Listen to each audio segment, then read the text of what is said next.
आदरणीय अनिल बिश्नोई जी, और शोभनीय है। आपका फिर से मैं मंच के माध्यम से हार्दिक आभार व्यक्त करता हूं और आमंत्रित करता हूं सरिता मैडम को कि वो मंच पर मैडम जिला शिक्षा अधिकारी श्रीमती सुनीता साई जी के हो, चाहे वो कल्चरल कार्यक्रम यानी सांस्कृतिक कार्यक्रम में जरूरत हो या कोई और गतिविधियां हो, सरपंच साहिबा हमेशा आगे रहते हैं। रितिका। मैं पूरे विद्यालय परिवार की ओर से आपके प्रति कृतज्ञता प्रकट करता हूँ। भावना। श्रीमती रीटा जी काशनिया, जिन्होंने अपना व्यस्त समय से समय निकालकर आप आए हो। आपको कहीं जाना था, समय नहीं था, स्नेहा। फिर भी आप विद्यालय आकर विद्यार्थियों का हौसला बढ़ाने के लिए अपना समय निकाला। आपका बहुत बहुत आभार। विद्यालय प्रबंधन समिति विद्यालय के प्रत्येक विकास कार्य में सहयोग करती है। विद्यालय प्रबंधन समिति के सदस्य भी विद्यालय में मौजूद हैं। मैं आपका भी मंच के माध्यम से हार्दिक स्वागत करता हूं। Government girls senior secondary school Nathusari Kalan, जिसमें आज यूथ पार्लियामेंट डिस्ट्रिक्ट लेवल प्रतियोगिता का छठा स्कूल है ये, जो डिस्ट्रिक्ट लेवल पर कंपटीशन हो रहा है।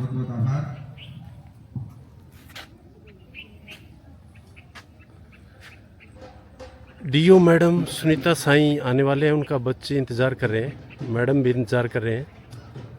हाँ मैडम जी, क्या नाम है आपका? गीता, पीजीटी हिंदी। पीजीटी? हाँ जी, हिंदी। युवा संसद में क्या आपका कितना पार्टिसिपेशन रहा? बच्चों को प्रिपेयर करने के लिए थोड़ा बहुत जो भी त्रुटियां थी उनको ठीक करवाई गई। तैयार कौन करा रहा है वास्तव में? तैयार किसकी? वास्तव में सतवीर सर और श्री संदीप सर जोरड। Satveer principal sir? नहीं, संस्कृत। पीजीटी संस्कृत। आपका मैडम जी क्या नाम है? सुलक्षणा शाग, PGT home science. PGT home science. Home science वाले प्रिंसिपल बहुत जल्दी बनते हैं ना? आप कब बन रहे हो? सर अभी तो बहुत टाइम है प्रिंसिपल। हाँ मैडम जी, आपका क्या नाम है? Sarita Chaudhary, PGT bio. PGT bio. हाँ जी सर। तो आज आपके मुख्य अतिथि कौन आने वाले हैं? डीओ मैम है sir. DO ma'am Sunita Sai madam यहीं थे जी सर। 2008 में, और मैं आपकी तरह टीचर था, ठीक है सर। तो वो मेरे प्रिंसिपल रहे हैं। अच्छा जी।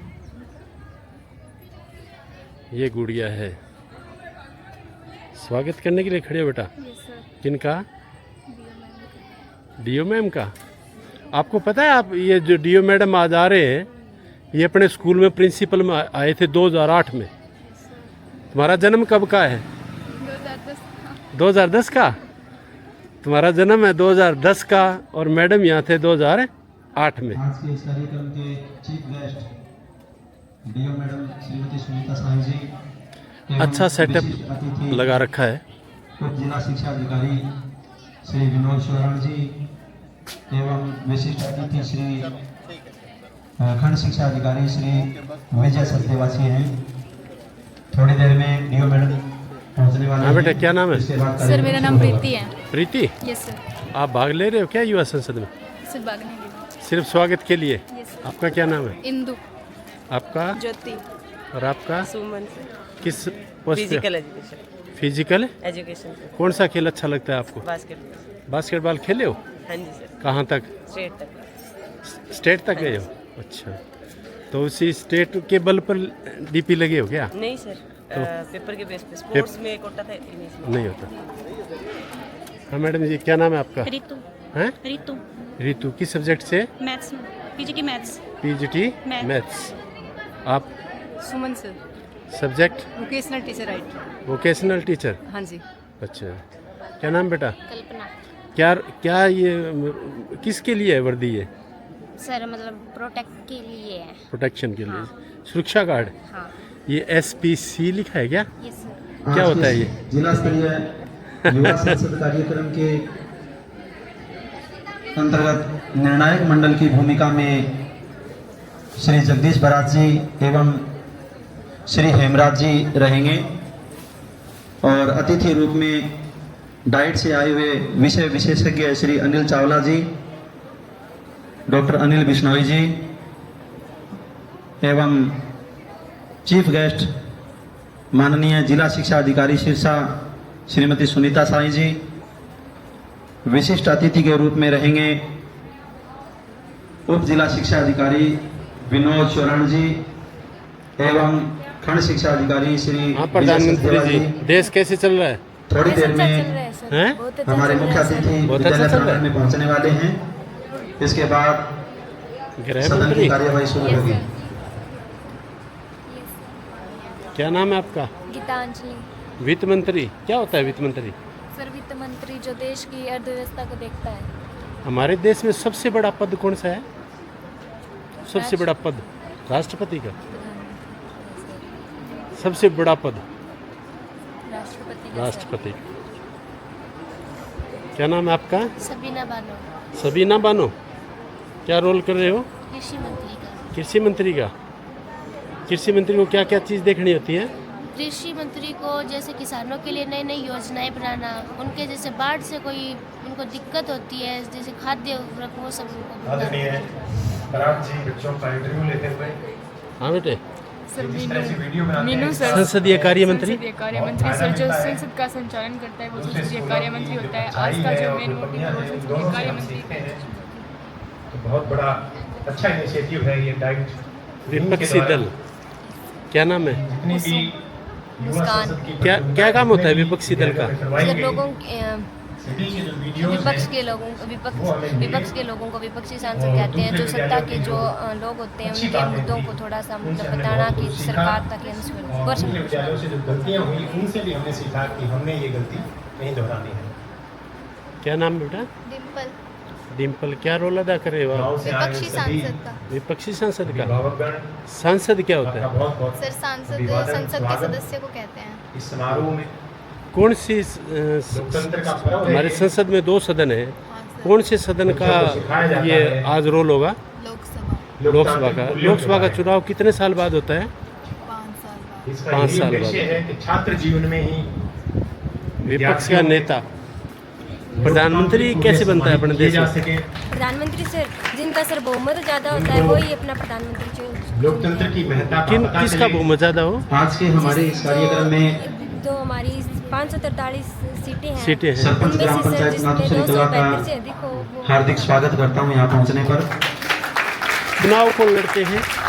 चुनाव से कैंडिडेट श्रीमती रीता कैंडिडेट कस्निया जी नहीं, दल राजनीतिक विद्यालय दल। में पहुंचे राजनीतिक दल हैं। होते आपका हैं। अपने विद्यालय देश के परिवार की ओर राजनीतिक से दलों के हार्दिक नाम बताओ, कितने स्वागत। नाम याद है आपको? सर हमारे राजनीतिक दल तो लगभग 18 या फिर नहीं, नाम बताओ आपको जितने याद है। नारी सर, शक्ति की बीजेपी, प्रतीक, बीजेपी। कांग्रेस बीजेपी को पूरा नाम क्या महिला है? प्रतिनिधि भारतीय जनता श्रीमती पार्टी रीटा और कांग्रेस कांग्रेस पार्टी और हमारे विद्यालय की रीढ़ है। जब जब हमारे विद्यालय को इनकी जरूरत होती है, बहुत आम हाजिर जनता रहते हैं। पार्टी आम आदमी आर्थिक पार्टी। संसाधन उपलब्ध करवाते हैं। आम आदमी पार्टी और जिस भी तरह की चीजों की आवश्यकता हमें होती है, कोई विपक्षी दल के नाम बताओ, दलों के नाम बताओ।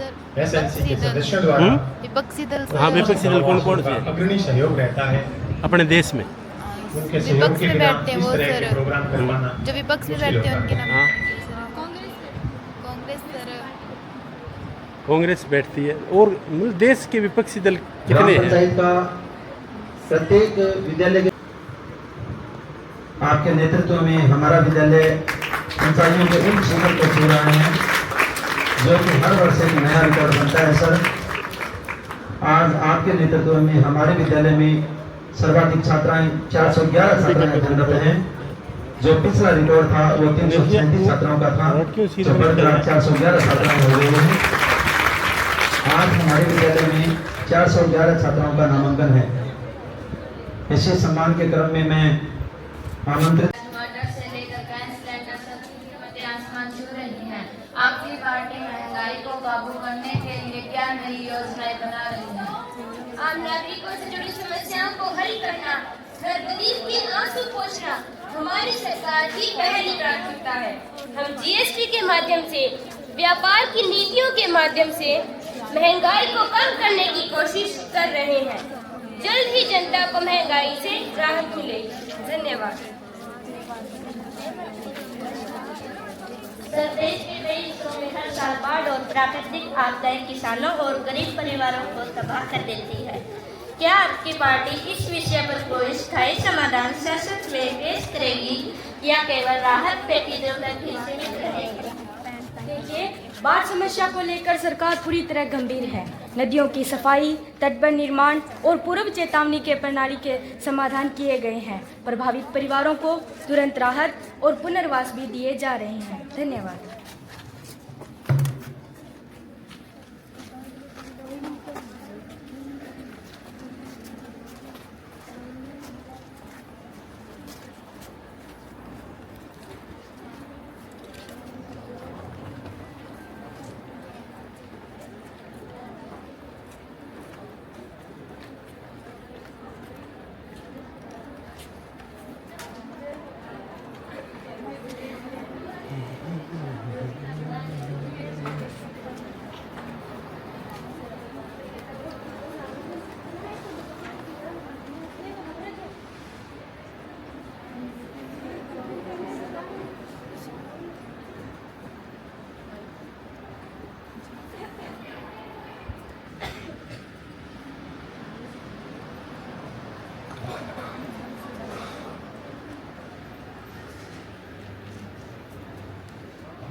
माननीय सभासदों, माननीय अध्यक्ष महोदया,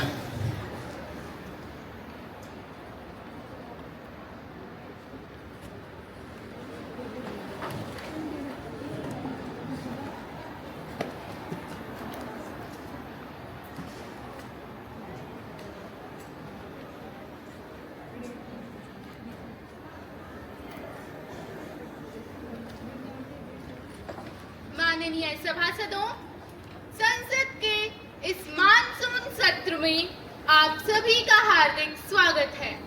हम सभी इस सेशन को लाभदायक व गुणवत्तापूर्ण बनाने का पूर्ण प्रयास करेंगे ताकि हम सब मिलकर उस उद्देश्य की पूर्ति कर सकें जिसके लिए भारत की 140 करोड़ जनता ने हम सब पर विश्वास जताया है।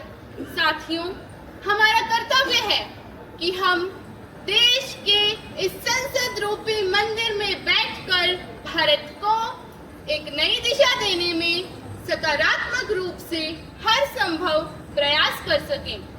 अब सदन की आज की कार्यवाही शुरू की जा रही है। संसद आपसे उम्मीद करती है कि आप आज की सदन की कार्यवाही से सकारात्मक रूप से जुड़ेंगे। महासचिव जी, नए सदस्यों से शपथ या प्रतिज्ञान ग्रहण करवाएं। Okay ma'am.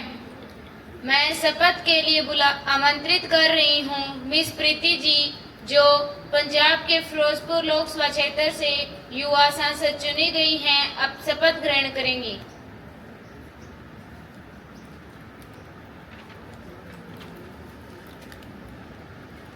महोदया, आप शपथ ग्रहण करेंगे या प्रतिज्ञान करेंगे? मैं शपथ ग्रहण करूंगी।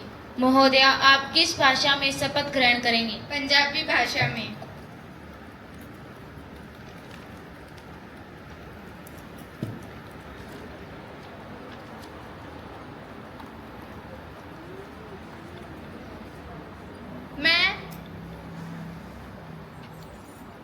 मैं प्रीति जो लोक सभा दी मैंबर चुनी गई हाँ, रब दी सौं खांदी हाँ, कानून राਹੀਂ स्थापित भारत ਦੇ संविधान प्रति सच्ची श्रद्धा ਤੇ निष्ठा ਰੱਖਾਂਗੀ। ਭਾਰਤ ਦੀ ਸਭ ਸਮਰੱਥਾ ਤੇ ਅਖੰਡਤਾ ਨੂੰ ਕਾਇਮ ਰੱਖਾਂਗੀ ਅਤੇ ਜਿਸ ਅਹੁਦੇ ਨੂੰ ਮੈਂ ਸੰਭਾਲਣ ਵਾਲੀ ਹਾਂ ਉਸ ਦੇ ਕਰਤੱਵਾਂ ਨੂੰ ਸ਼ਰਧਾਪੂਰਵਕ ਨਿਭਾਵਾਂਗੀ। ਜੈ ਹਿੰਦ।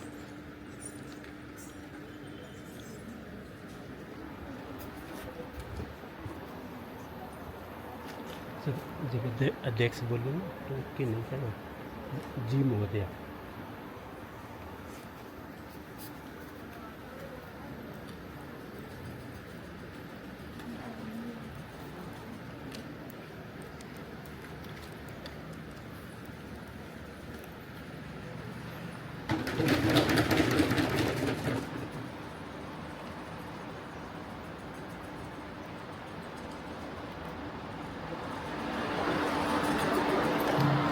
मैं बुला रही हूँ सुमन जी, जो मध्य प्रदेश के भोपाल लोकसभा क्षेत्र से युवा सांसद चुनी गई हैं।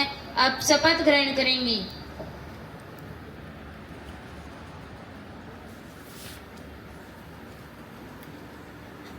महोदया, आप शपथ ग्रहण करेंगे या प्रतिज्ञान ग्रहण करेंगे? Both please. महोदया, आप किस भाषा में शपथ ग्रहण करेंगे? English please.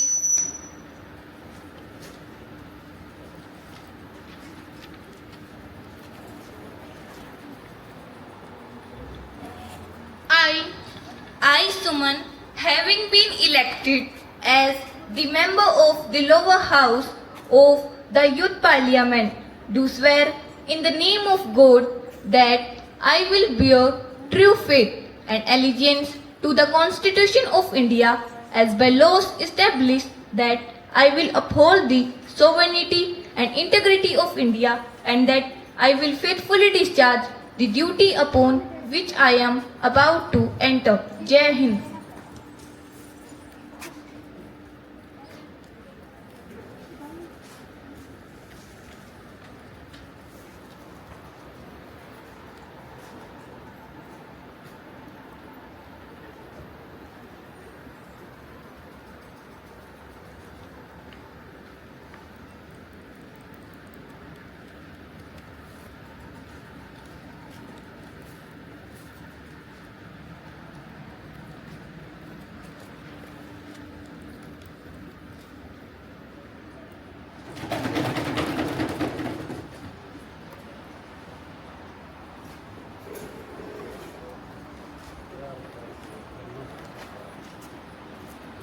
आदरणीय अंकिता जी, जो हरियाणा के लोकसभा क्षेत्र से युवा सांसद चुनी गई हैं, अब शपथ ग्रहण करेंगी।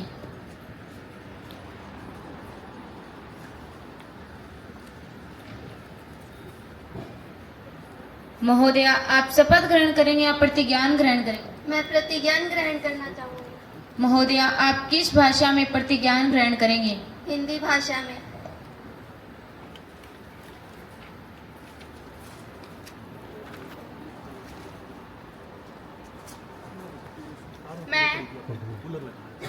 मैं कुमारी अंकिता, जो हिसार लोकसभा से युवा सांसद निर्वाचित हुई हूँ, मैं सत्य निष्ठा से प्रतिज्ञान लेती हूँ कि विधि द्वारा स्थापित भारत के संविधान के प्रति सच्ची श्रद्धा रखूंगी, देश की प्रभुसत्ता और एकता को बनाए रखूंगी।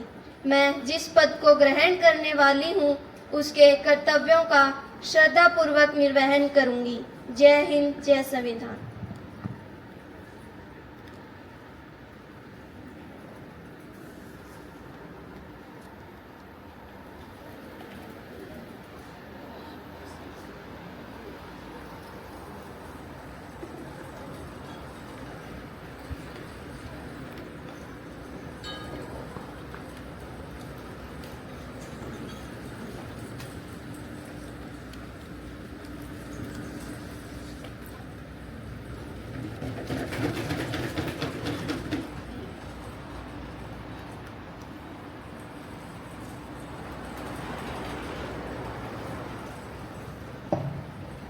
माननीय सदस्यों, मुझे ये बताते हुए अत्यंत दुख हो रहा है कि भारत के पूर्व प्रधानमंत्री, वरिष्ठ नेता, प्रख्यात अर्थशास्त्री और दूरदर्शी विचारक डॉक्टर मनमोहन सिंह जी का हाल ही में निधन हो गया है। डॉक्टर मनमोहन सिंह जी का जीवन सेवा, सादगी और नैतिक मूल्यों का प्रतीक रहा है। उन्होंने वर्ष 2004 से 2014 तक 2 कार्यकालों में भारत के प्रधानमंत्री के रूप में भारत को एक शांत, स्थिर व मर्मज्ञ नेतृत्व प्रदान किया। वे एक ऐसे राजनेता थे जिन्होंने कभी भी कटुता की भाषा का प्रयोग नहीं किया, हमेशा लोकतांत्रिक मर्यादाओं का पालन किया और विरोधियों का सम्मान भी किया। इस महान विभूति का निधन भारत के सार्वजनिक जीवन की एक युगांतकारी क्षति है। हम इस सदन की ओर से उनके जीवन को कृतज्ञता के साथ स्मरण करते हैं। माननीय सदस्यों, मुझे अत्यंत दुख है कि भारत के पूर्व प्रधानमंत्री, वरिष्ठ नेता, और दूरदर्शी विचारक डॉक्टर मनमोहन सिंह जी का हाल ही में निधन हो गया है।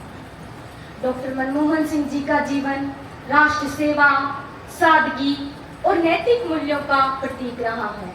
उन्होंने देश की अर्थव्यवस्था को नई दिशा देने में महत्वपूर्ण भूमिका निभाई थी।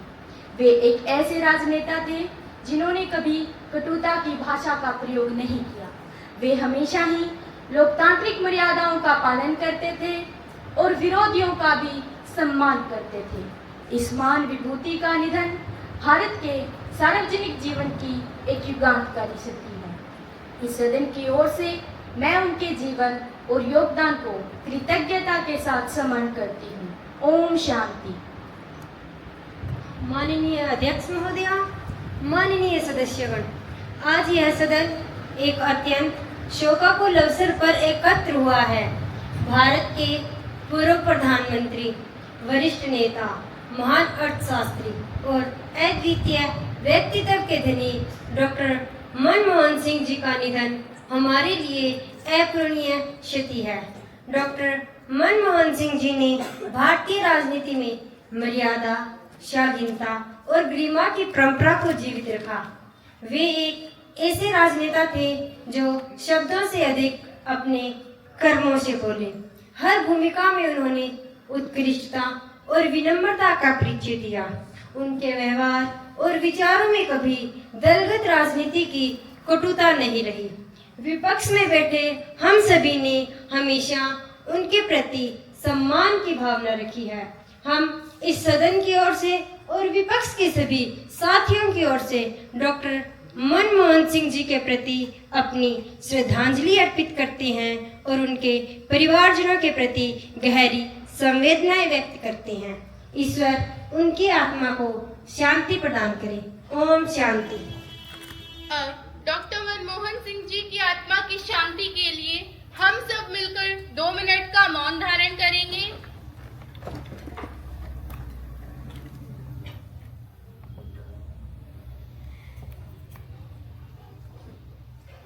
Om Shanti. Secretary General, send the condolences to the grieved family. Okay, madam. Message will be sent to the grieved family. प्रधानमंत्री जी, नए मंत्रियों का परिचय करवाएं। आदरणीय अध्यक्ष महोदया, सदन के माननीय सदस्यों, मुझे यह बताते हुए बहुत प्रसन्नता हो रही है कि मेरी सरकार के मंत्रिमंडल का गठन हो चुका है। अब मैं इस सदन के समक्ष अपने मंत्री परिषद के सदस्यों का परिचय कराना चाहती हूँ।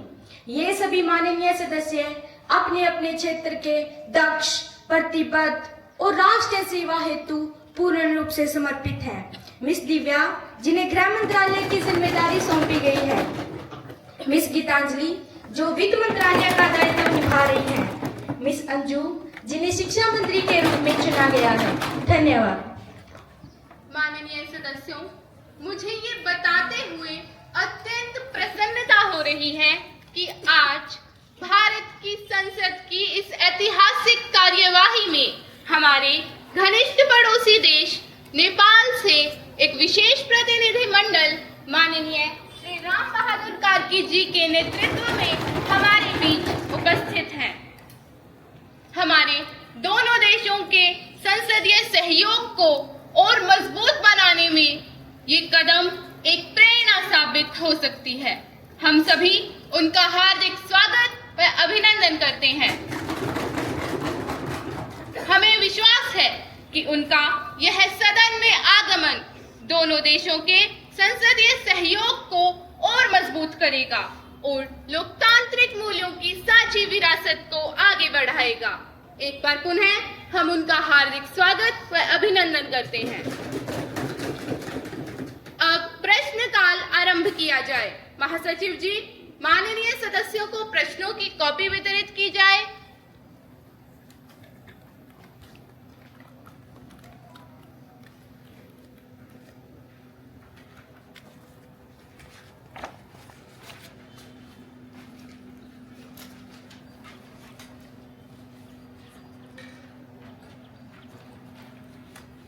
प्रश्न संख्या 101, मिस मिस मुस्कान।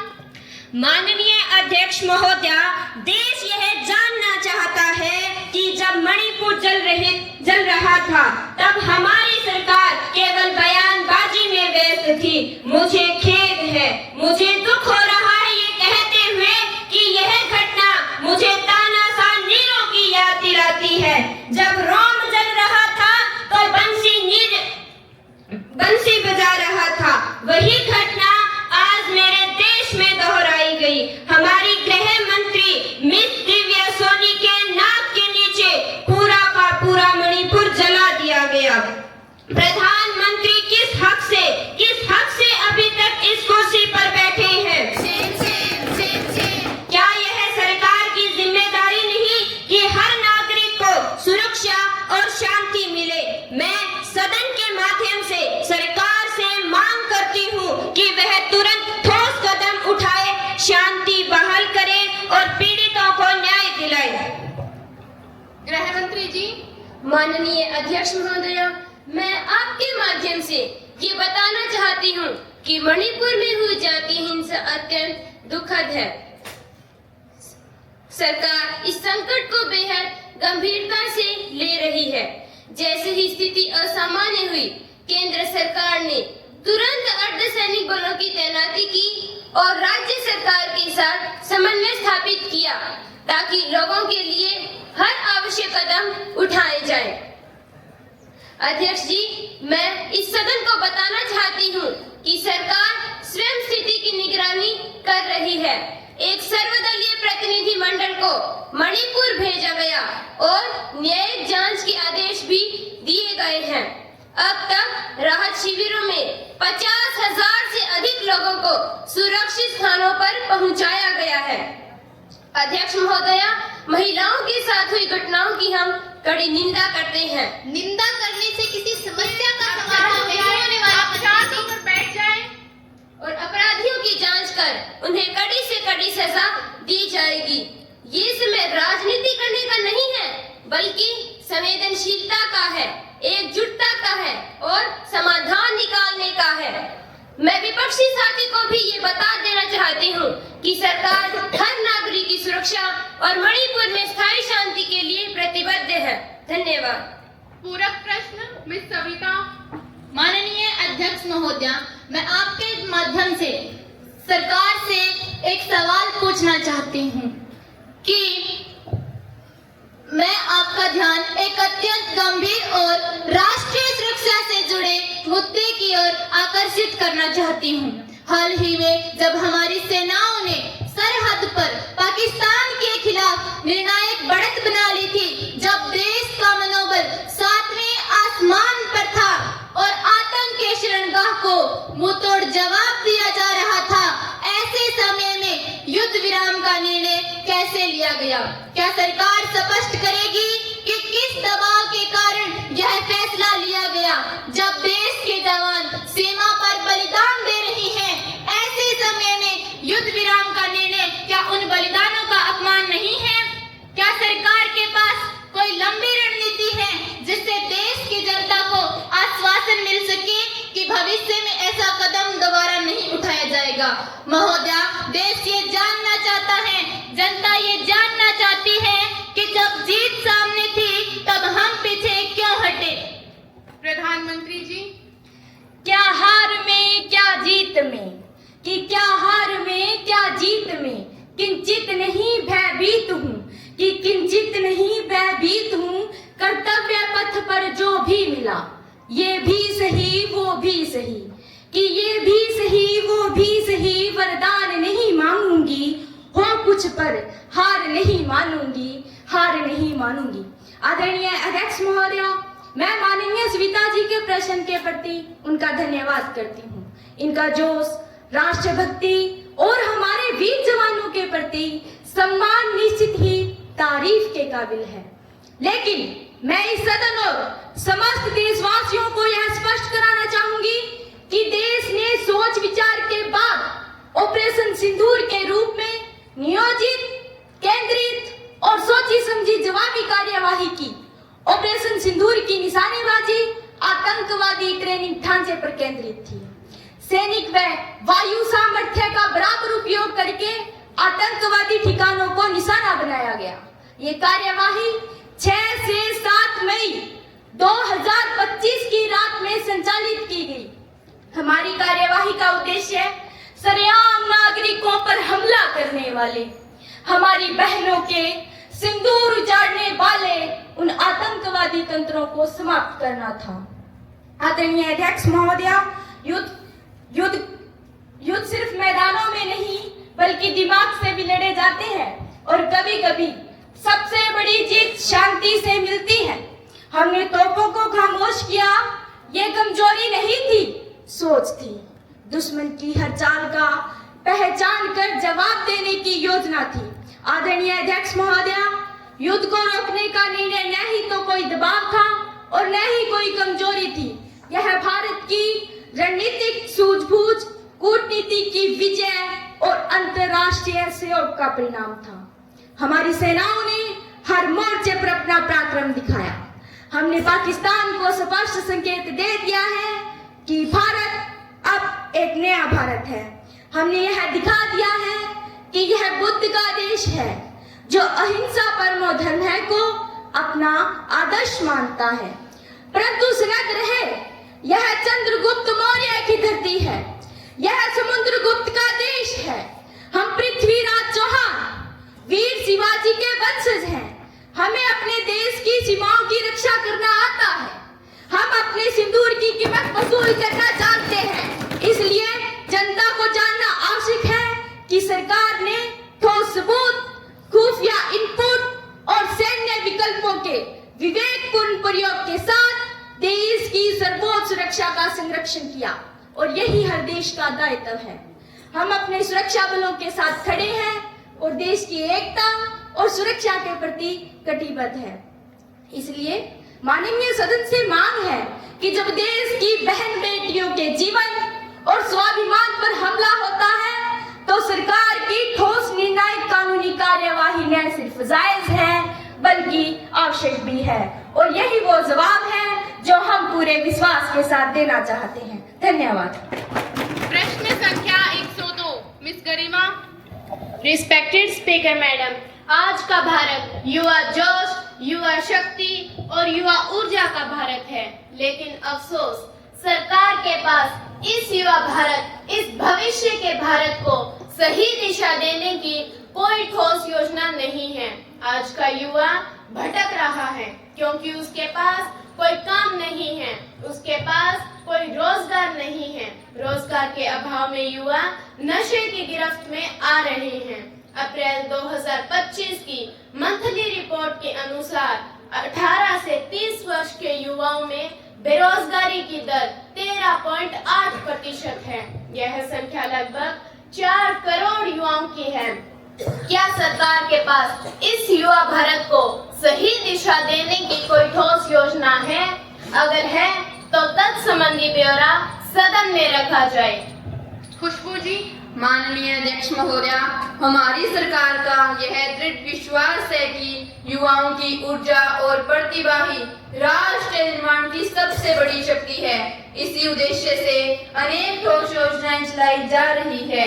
पहली, प्रधानमंत्री कौशल विकास योजना देश के युवाओं को आधुनिक तकनीक और उद्योग आधारित प्रशिक्षण देकर उन्हें आत्मनिर्भर बनाया जा रहा है। दूसरी, स्टार्टअप इंडिया और स्टैंड अप इंडिया योजना युवाओं को अपनी प्रतिभा के अनुसार नवाचार और नए उद्योग हेतु वित्तीय और तकनीकी सहयोग देना। इन योजनाओं से युवा बेरोजगारी दर में समय के साथ सुधार हो रहा है। उदाहरण के लिए 2017-18 में बेरोजगारी दर लगभग 17.8% थी, जो अब घटकर 10.2% रह गई है। इस तरह की अनेक योजनाएं चलाकर देश के युवाओं के सुनहरे भविष्य की नींव तैयार करने की योजना हमारी सरकार का प्रमुख उद्देश्य है। प्रश्न संख्या 103 मिस डिम्पल। हम तो निकले थे सफर पर अपने हक की तलाश में, हर मोड़ पर टोल ने रोक लिया सवाल के जवाब में। टोल की पर्ची लिए हम आगे बढ़ते रहे और सड़कें पूछती रही, क्या वाकई हम आजाद हैं? हुकूमत कहती है कि देश तरक्की कर रहा है और और जनता पूछती है किसकी जेब से। माननीय अध्यक्ष महोदया, मैं सरकार से यह जानना चाहती हूँ कि आखिर आम आदमी कब तक हर कदम पर टोल टैक्स की मार झेलेगा। कभी आयकर, कभी जीएसटी, कभी पेट्रोल डीजल पर टैक्स। सवाल यह है कि जनता पहले से ही टैक्स देकर सरकार को राजस्व उपलब्ध करवा रही है। सरकार की इस आर्थिक शोषण और टैक्स पर टैक्स की नीति कब तक जनता सहती रहेगी। सड़क जनता की है, टैक्स जनता का है, तो हर सड़क पर और हर कदम पे ये टोल किसका है। सड़क व परिवहन मंत्री जी। माननीय अध्यक्ष महोदया, विपक्ष द्वारा उठाया गया मुद्दा जनता की भावनाओं से जुड़ा है, परंतु इसमें कुछ तथ्यों को स्पष्ट करना आवश्यक है। सबसे पहले केवल सड़कें बनानी ही नहीं, बल्कि उनकी देखरेख और रखरखाव भी उतना ही महत्वपूर्ण है। इन कार्यों पर हजारों करोड़ रुपया खर्च आता है। सरकार का उद्देश्य जनता से दोहरा कर लेना नहीं, बल्कि यह सुनिश्चित करना है जहां सड़कों का उपयोग ज्यादा होता है वहां उपयोगकर्ता ही कुछ अंश दान दे। यह यूजर पे सिद्धांत है। साथ ही सरकार लगातार टोल प्लाजा को कम करने और एक निश्चित अवधि के बाद टोल वसूली बंद करने की दिशा में भी काम कर रही है। मैं सदन को यह स्पष्ट कराना चाहती हूँ कि टोल टैक्स कोई अतिरिक्त बोझ नहीं बल्कि सड़क व्यवस्था को सशक्त बनाने का साधन है। यह टैक्स पर टैक्स नहीं बल्कि विकास के मार्ग पर जनता की सीधी भागीदारी है। प्रश्न संख्या 104, मिस निशा। माननीय अध्यक्ष महोदया, मैं सरकार से ये जानना चाहती हूँ कि देश में महंगाई लगातार आसमान छू रही है, जिससे आम जनजीवन बुरी तरह से प्रभावित हो रहा है। रसोई गैस के दाम एक आम आदमी की पहुंच से बाहर हो चुके हैं। गैस सिलेंडर की कीमत 900 से 1100 रुपए तक पहुंच गई है। पेट्रोल और डीजल की बढ़ती कीमतों ने हर एक चीज को महंगा कर दिया है। क्या सरकार ये स्वीकार करती है कि खाद्य वस्तुएं जैसे दाल, टमाटर, प्याज और दूध में पिछले एक वर्ष में 10 से 20% की वृद्धि दर्ज की गई है? ऐसे में सरकार क्या कदम उठा रही है जिससे महंगाई को काबू किया जा सके? क्या सरकार के पास कोई स्पष्ट नीति या समय सीमा है जिससे आम जनता को महंगाई से राहत मिल सके? वित्त मंत्री जी। माननीय अध्यक्ष महोदया, मैं आपके माध्यम से सदन को बता देना चाहती हूँ कि हमारी सरकार का मुख्य उद्देश्य है इस देश के हर व्यक्ति के जीवन को सुखद और खुशहाल बनाना है। हमारी सरकार आम जीवन से जुड़ी समस्याओं को गंभीरता से लेती है। मान्यवर, हमारी सरकार आम जन की सरकार है, गरीब की सरकार है, वंचितों की सरकार है, सभी कुचलों की सरकार है। महोदया, हमारी सरकार ने गरीबों को राहत देने के लिए उज्ज्वला योजना जैसी कई योजनाएं चलाकर उनके आर्थिक पक्ष को उभारा है। साथ ही हमने व्यापारियों के लिए जीएसटी को भी आधा कर दिया है। उज्ज्वला योजना के तहत देश में लगभग 10.5 करोड़ लाभार्थियों को नए कनेक्शन दिए हैं। वित्त वर्ष 2025-26 के लिए सरकार ने प्रधानमंत्री उज्ज्वला योजना के तहत लक्षित सब्सिडी के रूप में 12,000 करोड़ का बजट आवंटित किया है। धन्यवाद। प्रश्न संख्या 105, मिस कुसुम। माननीय अध्यक्ष महोदया, मैं आपके माध्यम से सरकार से यह पूछना चाहती हूँ कि क्या सरकार ग्रामीण क्षेत्रों में भी शहरों जैसी गुणवत्तापूर्ण शिक्षा उपलब्ध कराने के लिए कोई ठोस योजना लागू कर रही है? माननीय अध्यक्ष महोदया, मैं शिक्षा पर सरकार से कुछ प्रश्न पूछना चाहूंगी।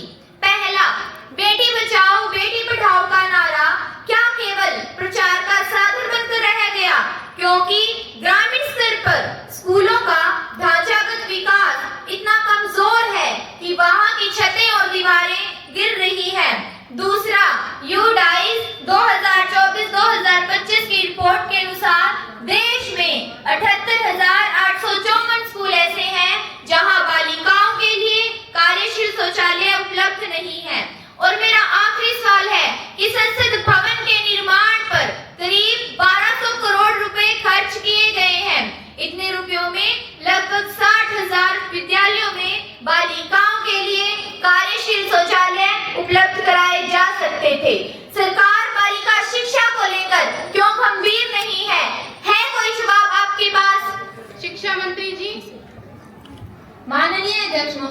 विपक्ष द्वारा उठाया गया प्रश्न अत्यंत संवेदनशील है और हम इसे गंभीरता से लेते हैं।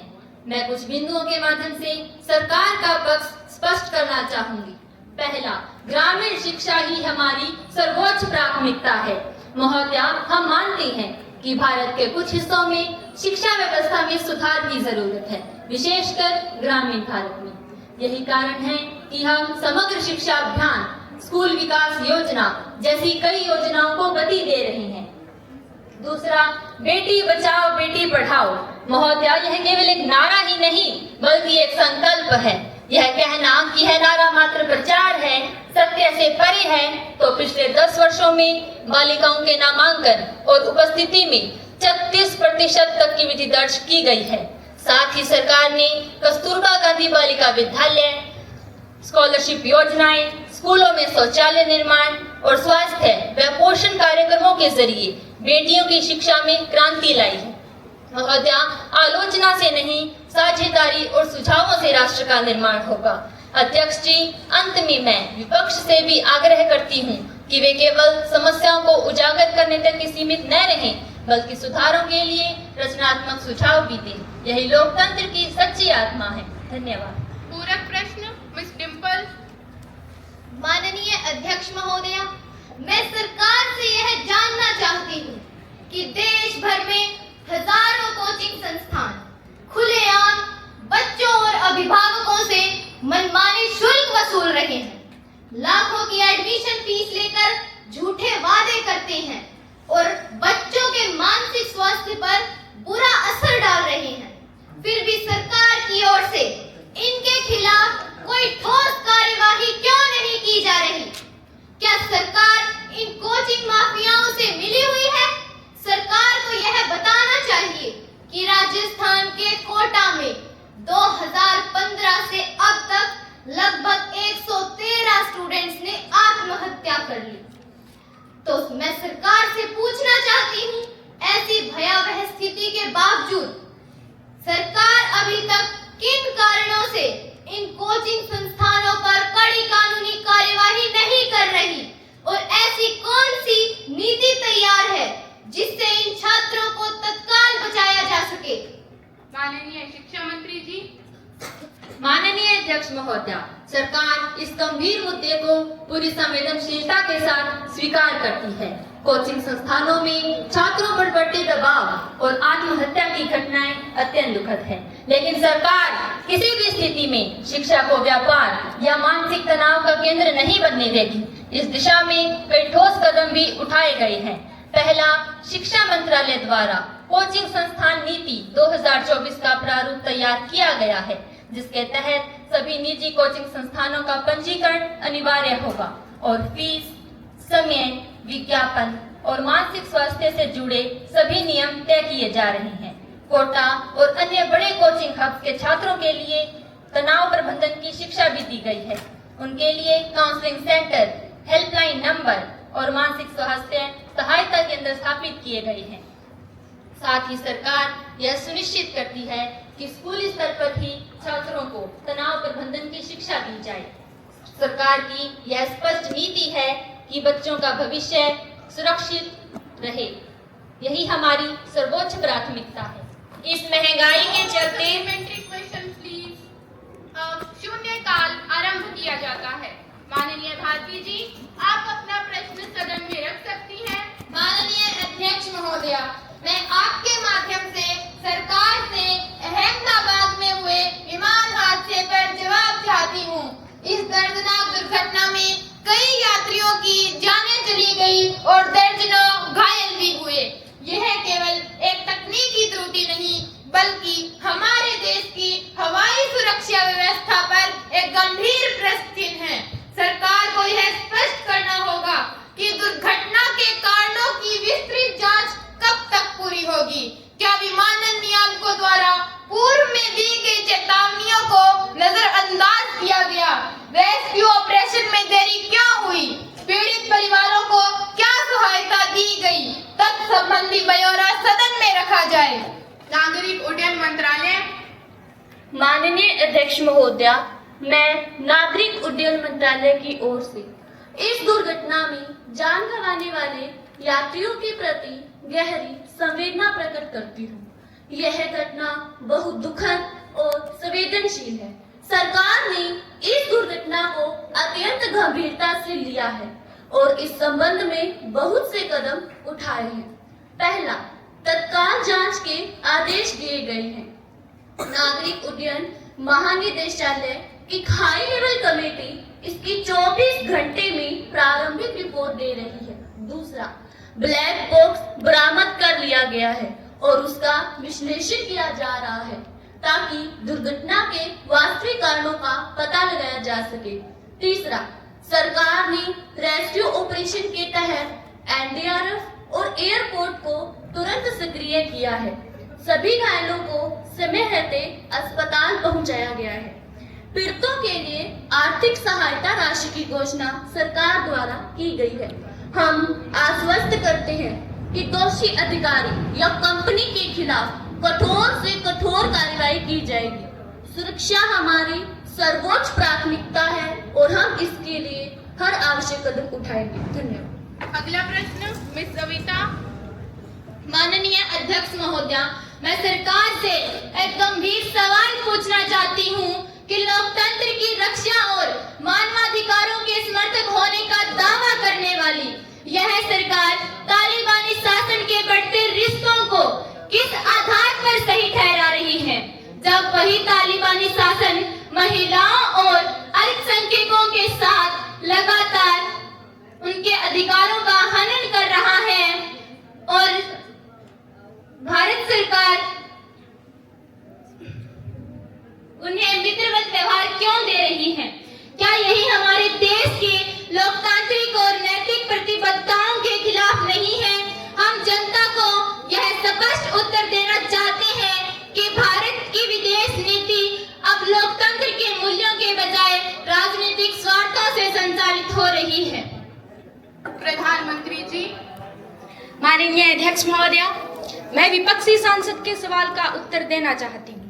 सबसे पहले मैं यह स्पष्ट करना चाहूंगी कि भारत की विदेश नीति हमेशा शांतिपूर्ण लोकतांत्रिक मूल्यों और मानवाधिकारों के सम्मान पर आधारित है। अफगानिस्तान में हमारी नीति का उद्देश्य केवल किसी एक शासन को समर्थन देना नहीं, बल्कि वहां की जनता के लिए स्थिरता सुनिश्चित करना है। हमारे यहाँ तालिबानी प्रतिनिधियों से संवाद का उद्देश्य भारत की राष्ट्रीय सुरक्षा, क्षेत्रीय शांति और अफगान नागरिकों की भलाई से जुड़ा है। भारत हमेशा अंतर्राष्ट्रीय मंच पर लोकतंत्र और मानवाधिकारों के प्रति अपनी प्रतिबद्धताओं को बनाए रखेगा, लेकिन हम यह भी समझते हैं कि संवाद और कूटनीति के माध्यम से ही जटिल परिस्थितियों में सकारात्मक बदलाव लाया जा सकता है। धन्यवाद। अगला प्रश्न मिस तपस्या। माननीय अध्यक्ष महोदया, मैं आपके माध्यम से सरकार से यह पूछना चाहती हूँ, क्या सरकार युवाओं को लोकतांत्रिक प्रक्रिया में शामिल करने के लिए कोई योजना चला रही है? संसदीय कार्य मंत्री जी। माननीय अध्यक्ष महोदया, मैं विपक्ष के माननीय सदस्य का धन्यवाद करती हूँ, जिन्होंने लोकतंत्र के सबसे महत्वपूर्ण स्तंभ हमारे युवा नागरिकों से जुड़ा मुद्दा उठाया। आज का भारत युवा भारत है। हमारी जनसंख्या का लगभग 65% हिस्सा 35 वर्ष से कम आयु का है। ऐसे में यह जरूरी ही नहीं बल्कि अनिवार्य है कि लोकतंत्र में युवाओं को सक्रिय भागीदारी मिले, विचारों से, नेतृत्व से और निर्णयों से। सरकार ने इसके लिए कई ठोस योजनाएं चलाई हैं, जैसे पहली है राष्ट्रीय सेवा योजना। शिक्षा संस्थानों में युवाओं को सेवा, अनुशासन और लोकतांत्रिक जिम्मेदारियों से जोड़ना। दूसरी है युवा संसद कार्यक्रम, जिससे हम सब जुड़े हैं, जैसे स्कूलों, कॉलेजों और विश्वविद्यालयों में छात्रों को लोकतांत्रिक प्रक्रिया का हिस्सा बनने का प्रशिक्षण। शब्दों में नहीं, संकल्पों में हमारा विश्वास है। ये नई पीढ़ी कल की नहीं, आज की नेता है। संविधान की आत्मा अब युवा चेतना में जिंदा है। लोकतंत्र की जो मशाल बुझने नहीं देंगे, वो हाथ बुजुर्गों के नहीं, युवा भारत के हैं। हमारा विश्वास है कि युवा जब सवाल पूछते हैं तो देश को नई दिशा मिलती है। हमारे हर निर्णय में, हर नीति में और हर मिशन में युवाओं की भूमिका सुनिश्चित है और प्राथमिकता में है। धन्यवाद। अगला प्रश्न मिस सुहानी। माननीय अध्यक्ष महोदय, क्या यह सही नहीं है कि ग्रामीण क्षेत्र की उपेक्षा के कारण वहाँ की समस्याएं लगातार बढ़ती जा रही है और इस पर सरकार चुप क्यों है? ग्रामीण विकास मंत्री जी। माननीय अध्यक्ष महोदया, यह धारणा पूरी तरह सही नहीं है। सरकार ने ग्रामीण क्षेत्रों में पीएम ग्राम सड़क योजना, जल जीवन मिशन, स्वास्थ्य केंद्रों की स्थापना और हर घर नल योजना जैसी योजनाओं के जरिए ठोस कार्य किया है। हम मीडिया को भी लगातार प्रेरित कर रहे हैं कि वे इन क्षेत्रों की कहानियों को उजागर करें। धन्यवाद। कार्यसूची के अनुसार माननीय मंत्री महोदया मिस दिव्या जी को अनुमति दी जाती है कि वे आवश्यक दस्तावेज सभा पटल पर रखें। माननीय अध्यक्ष महोदया, मैं कुछ कागजात सभा पटल पर रख रही हूँ। पहला, शिक्षा मंत्रालय की वार्षिक रिपोर्ट। दूसरा, स्वास्थ्य सेवाओं से जुड़ी कमेटी की रिपोर्ट। तीसरा, पर्यावरण संरक्षण से जुड़ी नीतिगत रिपोर्ट। महोदया, कागजातों को सभा पटल पर रखने का उद्देश्य है कि सभी माननीय सदस्य सरकार द्वारा चलाई गई योजनाओं, नीतियों और निर्णयों की जानकारी प्राप्त कर सकें और आवश्यक चर्चा हो सके। धन्यवाद। धन्यवाद महोदया। इन कागजातों को सभा पटल पर मान्य कर लिया गया है। सभी माननीय सदस्य अब इनका अवलोकन कर सकते हैं। अब माननीय सांसद भारती जी सदन में ध्यानाकर्षण प्रस्ताव प्रस्तुत करेंगी। माननीय अध्यक्ष महोदया, मैं विपक्ष की ओर से सरकार का ध्यान एक अत्यंत गंभीर मुद्दे की ओर आकर्षित करना चाहती हूँ कि खेतों में जब बाढ़ उतरती है तो किसान की आंखों से उम्मीदें झरती है। हल चलाने वाले हाथ अब मदद को उठे हैं। क्या सरकार उन तक राहत के वादे पूरे करेगी? खेती सिर्फ अन्न नहीं उगाती, ये देश का भविष्य सींचती है और जब बाढ़ इसे डुबो देती है तो हमारी आत्मा भी भीग जाती है। देश के अनेक हिस्सों में हाल ही की बाढ़ से किसानों की फसलें तबाह हुई हैं, उनका पशुधन नष्ट हुआ है, लोगों के घरों में पानी भर गया। पंजाब और हरियाणा में आई बाढ़ के कारण इन राज्यों को दशक की सबसे भयंकर बाढ़ की श्रेणी में रखा गया है।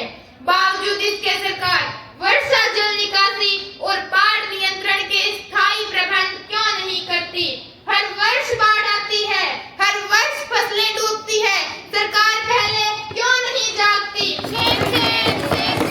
सरकार किसानों की तबाही का इंतजार क्यों करती है? भविष्य में बार बार आने वाली बाढ़ से बचाने के लिए सरकार के पास क्या योजनाएं हैं?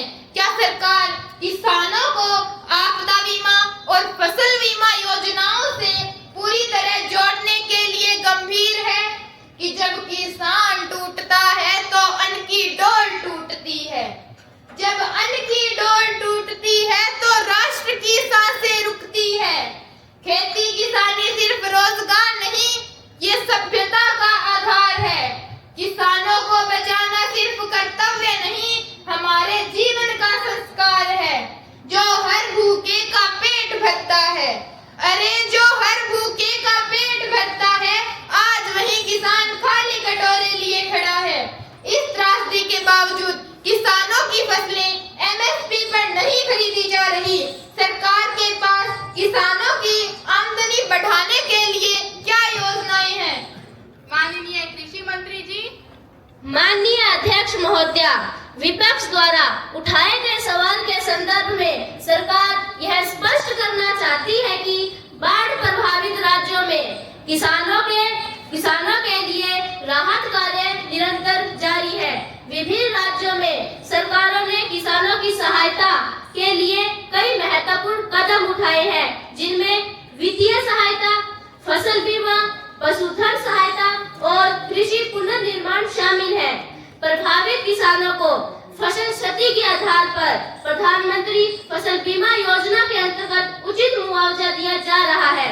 केंद्र से समर्थन सुनिश्चित है। साथ ही कृषि विभाग की टीमें गांव-गांव जाकर नुकसान का आकलन कर रही है। सरकार ने तुरंत राहत कार्य शुरू किए हैं। सभी प्रभावित जिलों में राहत शिविर और मेडिकल कैंप खोले गए हैं। किसानों को मुआवजा देने की प्रक्रिया तेजी से चल रही है। भविष्य की तैयारी के तहत सरकार ने नदियों के किनारे ड्रेनेज सिस्टम को सुधारने और बंधों को मजबूत करने का काम कर रही है। किसानों को प्रधानमंत्री फसल बीमा योजना और आपदा बीमा योजना से अधिक जोड़ने का अभियान शुरू किया गया है।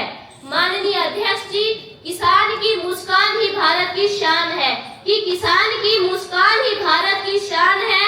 उनकी खुशहाली ही सरकार की पहचान है। सरकार हर संभव कदम उठाकर किसानों की पीड़ा दूर करने के लिए प्रतिबद्ध है। धन्यवाद।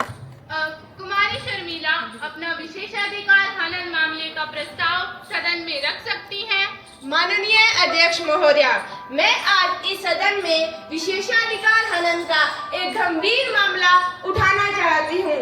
कल मैंने सरकार से देश में आई भीषण बाढ़ और राहत कोष की राशि के उपयोग पर एक प्रश्न पूछा था। माननीय अध्यक्ष महोदया, इस प्रश्न के उत्तर में माननीय मंत्री जी ने आंकड़े पेश किए, लेकिन बाद में जब मैंने आधिकारिक दस्तावेज और सीएजी की रिपोर्ट देखी तो पेश किए गए आंकड़े अधूरे और असत्य थे। माननीय अध्यक्ष महोदया, सदन को गुमराह करना केवल तथ्यात्मक भूल ही नहीं, यह लोकतांत्रिक संस्थान की गरिमा पर भी आघात है। यह न केवल सदन के सदस्यों के विशेषाधिकार का उल्लंघन है, बल्कि जनता के विश्वास को भी ठेस पहुंचाना है।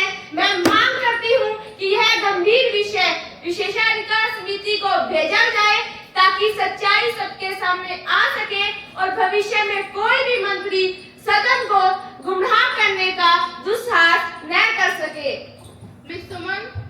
माननीय अध्यक्ष महोदया, मैं विपक्ष के माननीय सदस्य की चिंता का सम्मान करती हूँ, परंतु मैं स्पष्ट कराना चाहूंगी कि मेरा उद्देश्य कभी भी सदन को गुमराह करना नहीं था। यदि इन आंकड़ों में कोई त्रुटि पाई गई तो मैं व्यक्तिगत रूप से खेद व्यक्त करती हूँ और सुधारे हुए आंकड़े तत्काल सदन के पटल पर रखने को तैयार हूँ। माननीय अध्यक्ष महोदया, मैं सदन की गरिमा और लोकतांत्रिक परंपराओं का गहरा सम्मान करती हूँ। सरकार पारदर्शिता और जवाबदेही के सिद्धांतों पर विश्वास करती है और हम पूरी निष्ठा से इस पर अमल करेंगे। धन्यवाद। माननीय सदस्य, आपने विशेषाधिकार हनन का गंभीर मुद्दा उठाया है। संसद की परंपरा और मर्यादा ये कहती है कि सदन को तथ्यात्मक रूप से सही और पूर्ण जानकारी उपलब्ध कराना सरकार की जिम्मेदारी है। यदि सदन को गुमराह किया जाता है तो ये निश्चित रूप से विशेषाधिकार हनन का उल्लंघन होता है। मैं इस मामले को विचारार्थ स्वीकार करती हूँ और ये निर्णय लेती हूँ कि इसे विशेषाधिकार समिति के पास भेजा जाएगा और समिति इस मामले की निष्पक्ष जांच करेगी और अपनी रिपोर्ट सदन के समक्ष प्रस्तुत करेगी। अब कुमारी डिम्पल सदन से काम रोको प्रस्ताव पर अनुमति मांग सकती हैं। माननीय अध्यक्ष महोदया, मैं आज सदन की सामान्य कार्यवाही रोकने का प्रस्ताव रखती हूँ। कारण अत्यंत गंभीर और तात्कालिक है।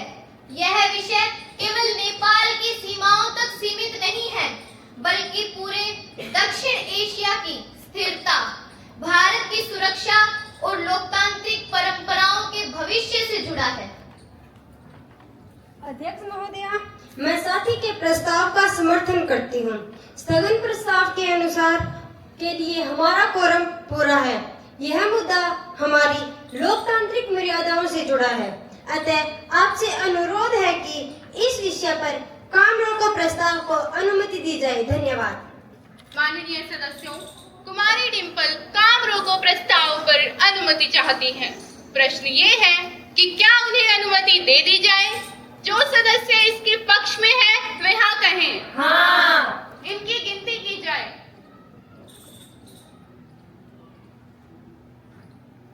अब जो सदस्य इसके विपक्ष में है वे नहीं कहें। नहीं। इनकी भी गिनती करें।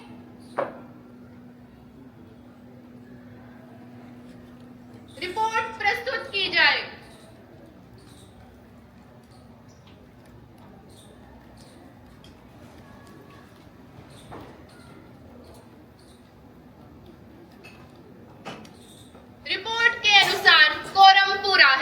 स्वतः अनुमति दे दी जाती है। कुमारी डिम्पल। प्रधानमंत्री जी। माननीय अध्यक्ष महोदया, नेपाल हमारे सबसे करीबी पड़ोसियों में से है। हमारे साथ सांस्कृतिक रिश्ते, धार्मिक आस्था और पारिवारिक नाते जुड़े हैं। हमारे नागरिक बिना वीजा के एक दूसरे के देश में आते जाते रहते हैं। नेपाल की राजनीतिक स्थिरता भारत की आंतरिक शांति से प्रत्यक्ष रूप से जुड़ी है। लेकिन आज नेपाल एक बड़े संकट से गुजर रहा है। वहां लोकतंत्र पर गहरा खतरा मंडरा रहा है। संविधान की अवहेलना हो रही है। जनता के मौलिक अधिकारों को कुचला जा रहा है। यह पूरे लोकतंत्र विश्व के लिए चेतावनी की घंटी है। अगर लोकतंत्र कमजोर होता है तो वहां की अस्थिरता हमारे देश की सीमाओं पर भी असर डाल सकती है। माननीय अध्यक्ष महोदया, क्या हम हाथ पर हाथ रखकर चुप बैठ सकते हैं जब हमारे घर आंगन में आग लगी हो, जब हमारे पड़ोसी देश की आजादी खतरे में हो, तो भारत जैसे बड़े लोकतंत्र वाले देश को मौन रहना शोभा देता है? यह सदन सरकार से स्पष्ट उत्तर चाहता है। क्या भारत सरकार नेपाल की जनता के साथ खड़ी है या नहीं? क्या सरकार नेपाल की लोकतांत्रिक संस्थाओं की रक्षा हेतु कोई ठोस कदम उठाएगी या नहीं? प्रधानमंत्री जी। माननीय अध्यक्ष महोदया, मैं विपक्ष के माननीय सदस्य की चिंता का सम्मान करती हूँ। नेपाल की स्थिति वास्तव में गंभीर है और भारत सरकार इस पर पूरी तरह नजर बनाए हुए है। सबसे पहले मैं कहना चाहूंगी कि नेपाल और भारत के रिश्ते केवल दो देशों के रिश्ते नहीं, बल्कि दो आत्माओं के रिश्ते हैं। हमारे रिश्ते राम और जनकपुर से लेकर बुद्ध और लुम्बिनी तक फैले हुए हैं। नेपाल की स्थिरता ही भारत की स्थिरता है और नेपाल की पीड़ा ही भारत की पीड़ा है। माननीय अध्यक्ष महोदया, नेपाल में जो भी अस्थिरता है वह हमें चिंता में डालती है, लेकिन हमें यह भी याद रखना होगा कि नेपाल एक संप्रभु राष्ट्र है। वहां के आंतरिक मामलों में भारत प्रत्यक्ष हस्तक्षेप नहीं कर सकता, लेकिन फिर भी हमारी विदेश नीति के 3 आयाम स्पष्ट हैं। पहला है नैतिक सहयोग। भारत हमेशा लोकतांत्रिक ताकतों और जनता की आवाज के साथ खड़ा है। दूसरा है राजनीतिक संवाद। भारत नेपाल के सभी पक्षों के साथ लगातार बातचीत कर रहा है ताकि समस्या का समाधान शांतिपूर्ण एवं संवैधानिक तरीके से हो। तीसरा है मानवीय दृष्टिकोण। अगर नेपाल की जनता किसी संकट में है तो भारत सरकार मदद के लिए हमेशा तैयार रहेगी। माननीय अध्यक्ष महोदया, मैं इस सदन के माध्यम से यह संदेश भी देना चाहूंगी कि भारत की जनता और संसद नेपाल की जनता के साथ कंधे से कंधा मिलाकर खड़ी है। हम चाहते हैं कि नेपाल में लोकतंत्र की जड़ें और मजबूत और गहरी हो। महोदया, सरकार यह दृढ़ विश्वास भी रखती है कि लोकतंत्र केवल भारत की नहीं बल्कि पूरे दक्षिणी एशिया की पहचान है और भारत हमेशा इस पहचान की रक्षा में अग्रणी भूमिका निभाएगा। धन्यवाद। कार्यसूची के अनुसार माननीय पर्यावरण मंत्री जी पर्यावरण संरक्षण विधेयक प्रस्तुत करेंगे।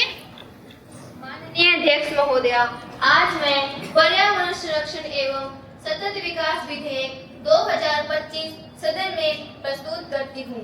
इस विधेयक के अंतर्गत पहला, प्रत्येक शहर व गांव में 5 वर्ष के भीतर 20% हरित क्षेत्र बढ़ाना। दूसरा, सिंगल यूज प्लास्टिक पर सख्त प्रतिबंध लगाना।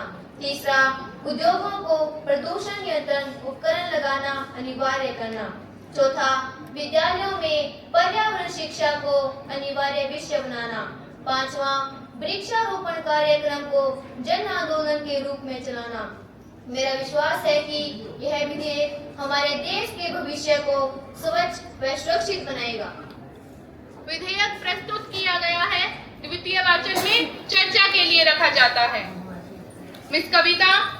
माननीय अध्यक्ष महोदया, सरकार पर्यावरण संरक्षण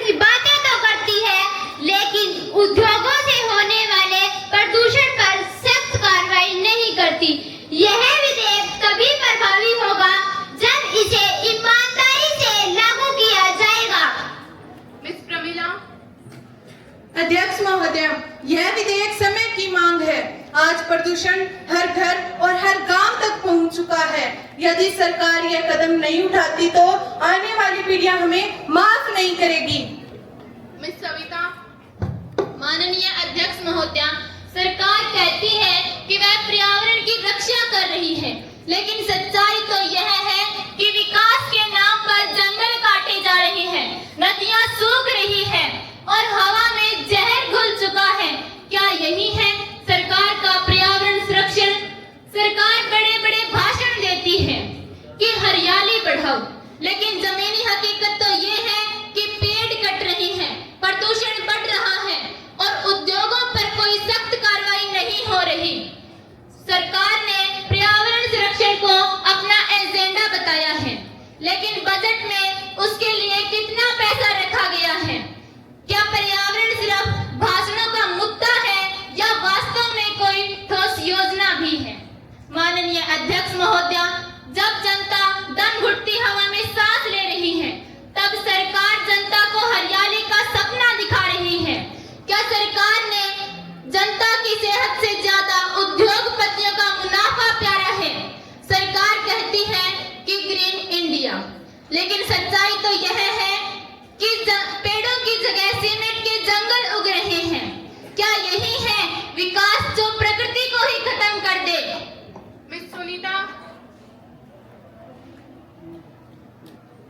माननीय अध्यक्ष महोदया, मैं सुझाव देती हूँ इस विधेयक में प्लास्टिक के प्रयोग पर कड़ी पाबंदी और स्कूल स्तर पर पर्यावरण शिक्षा को अनिवार्य किया जाए। धन्यवाद। अब मैं शिक्षा मंत्री जी को आमंत्रित करना चाहूंगी। माननीय अध्यक्ष महोदया, मैं इस विधेयक का स्वागत करती हूँ। शिक्षा के माध्यम से ही बच्चों में पर्यावरण के प्रति जिम्मेदारी आएगी। हमने स्कूलों में इको क्लब शुरू किए हैं ताकि छात्र छात्राएं इस दिशा में सक्रिय भूमिका निभा सकें। कृषि मंत्री जी। माननीय अध्यक्ष महोदया, मैं इस विधेयक के समर्थन में बोलना चाहती हूँ। पर्यावरण और खेती एक दूसरे से जुड़े हुए हैं। यदि जलवायु सुरक्षित नहीं होगी तो खेती भी प्रभावित होगी। किसानों को जैविक खेती और पानी के संरक्षण के लिए विशेष सहायता दी जानी चाहिए। धन्यवाद। स्वास्थ्य मंत्री जी। आदरणीय अध्यक्ष महोदया, इस विधेयक से लोगों के स्वास्थ्य पर भी सकारात्मक असर होगा। प्रदूषण कम होने से श्वसन रोग, कैंसर और हृदय रोग की दर घटेगी। मैं इस प्रयास की सराहना करती हूँ। मिस सपना। माननीय अध्यक्ष महोदया, मेरा सुझाव है कि पर्यावरण संरक्षण के लिए पंचायत स्तर पर समितियां बनाई जाए, तभी इसका असर जमीनी स्तर पर होगा। माननीय नेता प्रतिपक्ष। आदरणीय अध्यक्ष महोदया, यह विधेयक सराहनीय है, परंतु इसमें कुछ कमियां भी है। पहली, केवल कानून बनाने से पर्यावरण सुरक्षित नहीं होगा। इसके लिए ठोस कार्य योजनाएं और बजट चाहिए। दूसरा, ग्रामीण क्षेत्र में जागरूकता की कमी है, उस पर भी ध्यान देना होगा। इसलिए हम चाहते हैं कि इसमें संशोधन करके इसे और मजबूत बनाया जाए। धन्यवाद। पर्यावरण मंत्री जी, क्या विपक्ष की बातों पर आप कुछ कहना चाहेंगे? माननीय अध्यक्ष महोदया, मैं विपक्ष के सुझावों का स्वागत करती हूँ। हम बजट में विशेष निधि का प्रावधान करेंगे व ग्रामीण स्तर पर समितियां गठित करेंगे। छोटे व्यापारियों के लिए वैकल्पिक साधनों की व्यवस्था भी की जाएगी। धन्यवाद। सदन में हुई चर्चा के बाद मैं तृतीय वाचन के अनुसार पर्यावरण संरक्षण एवं सतत विकास विधेयक 2025 को मतदान हेतु प्रस्तुत करती हूँ। अतः जो सदस्य इसके पक्ष में है वे हाँ कहें। हाँ। इनकी गिनती की जाए।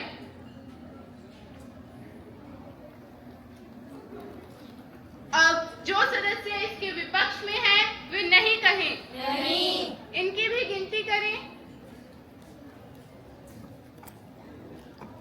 रिपोर्ट प्रस्तुत की जाए।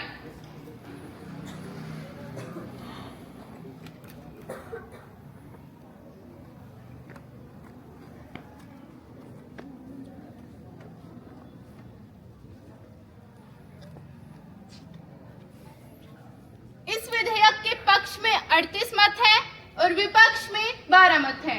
अतः बहुमत से इस विधेयक को पारित किया जाता है। आज की कार्यवाही यही समाप्त होती है। मुझे आशा है कि नया कानून देश को हरित, स्वच्छ और स्वस्थ बनाएगा। धन्यवाद।